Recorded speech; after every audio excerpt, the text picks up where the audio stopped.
My gut screams cheating, but my heart doesn't. Need advice. It's been almost a decade. 10 years of my life with Liam, and honestly, I thought we were solid. Like granite solid, built to last. We were those annoying people who finished each other's sentences, knew what the other was thinking with just a glance. Then, 5 years in, he finally popped the question. I almost didn't believe it, not because I didn't want it. God, I wanted it more than anything, but because it felt like he was dragging his feet the whole time. The wedding was a blur, a beautiful champagne-soaked blur, followed by, well, life. Marriage, kids, the relentless everyday grind. It all happened so fast, it felt like I blinked and suddenly we were knee-deep in carpools and mortgages. The biggest shift came recently. Liam got a job offer he couldn't refuse, a real step up the ladder. It meant relocating, packing up our lives, and dragging the kids across state lines. It was tough, uprooting everything, leaving behind friends and family. But we told ourselves it was for the best, for our future. A fresh start. But the fresh start started smelling rotten almost immediately. We'd been in the new house, new state, for maybe a month when I noticed something weird. Liam's location sharing. We had it set up for emergencies, for the kids, the usual reasons. He worked a set schedule, and it was comforting knowing he was safe there. I am a worrywart by nature. The first time it happened, I brushed it off. We all know how those location services can be glitchy. Sometimes it lags, shows you miles away from where you actually are, but usually it still gives you something. A rough estimate, a circle encompassing the general area. This was different. His location just disappeared.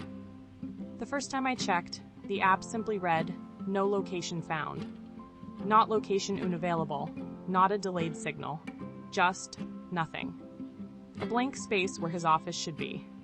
I chalked it up to a dead zone, bad service in the new city. I told myself I was overreacting, but it happened again a few days later.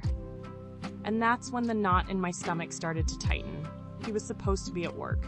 Standard Tuesday, 9 to 5. But the app showed the same message, "No location found." My heart started to pound. I tried to tell myself it was a coincidence, a glitch, anything but the creeping suspicion that was beginning to take root. This time, I couldn't shake it off. I started obsessively refreshing the app, watching the empty space where his location should be. An hour went by. Nothing. Just that infuriating "no location found" message.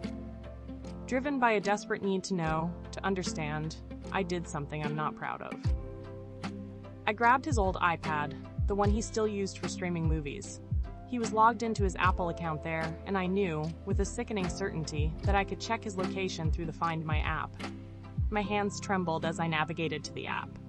Under the Me tab, I saw it. Location sharing was turned off. He had manually disabled it. Panic clawed at my throat. Why would he do that? Swallowing hard, I clicked over to the Devices tab. And there it was. His phone, pinpointed on a map. Not at his office. Not even close. It was at some random address across town. Some residential street I'd never heard of. The address remained constant for a full hour after my initial check. 2 hours in total. 2 hours of him being somewhere, anywhere, other than where he was supposed to be. I'd read enough online. I knew the tech. I knew that even if you turn off location sharing within an app, the device can still be tracked unless you disable cellular service altogether. So, the location was precise. Real time. I felt like I'd been punched in the gut. The air left my lungs. I stumbled back, clutching the iPad to my chest. The image of that anonymous address burned into my brain. That evening, when he walked through the door, I was a mess. Red-eyed, shaky, barely able to speak. "Where were you, Liam?" I managed to choke out, my voice trembling. He looked surprised, then concerned. "What do you mean, honey?" I was at work, of course. Long day. Why? The gaslighting started immediately. He was all concern, all innocence. He feigned confusion, offered explanations that didn't hold water. He swore he'd been at his desk all day, buried under paperwork. He blamed the app, the new city, the unreliable cell service. I confronted him with the iPad, with the location, with the undeniable truth. He didn't crack. He didn't confess. Instead, he doubled down on the denial.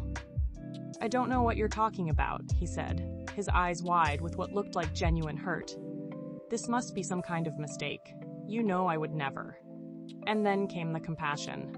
The over-the-top, almost theatrical compassion. He pulled me close, stroked my hair, told me how much he loved me, how much he valued our family. He said I was the most important person in his life, that he would never do anything to hurt me. It was convincing. Too convincing. That night, something shifted. He was attentive, affectionate, passionate. We hadn't been intimate like that in years. It was like he was trying to make up for something, to prove his love, to erase my doubts with physical affection. And for a while, it worked. For almost 2 weeks, he was a different man. Attentive, present, loving.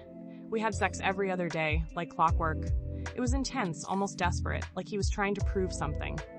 Maybe to me, maybe to himself. I started to believe him, to believe that maybe I had been wrong, that I had overreacted, that it was all just a misunderstanding. I let myself relax, let the anxiety fade, let the hope creep back in. Then, just as quickly as it had started, it stopped. The passion fizzled out. The attention waned. We were back to the same old routine. A peck on the cheek in the morning, a perfunctory, "How was your day?" in the evening. We hadn't touched each other, not really touched, in almost 2 weeks. The location sharing, however, remained stubbornly accurate. No glitches, no location found messages. Just his phone, reliably pinging at his office during work hours. It was like he'd fixed whatever had been wrong, covered his tracks, and was now daring me to say anything. So here I am. I don't know what to think. Was I crazy to suspect him? Did I imagine the whole thing? Or was I right all along and he's just gotten better at hiding it? The questions are eating away at me. I feel like I'm living in a constant state of anxiety, waiting for the other shoe to drop. Waiting for the next no location found.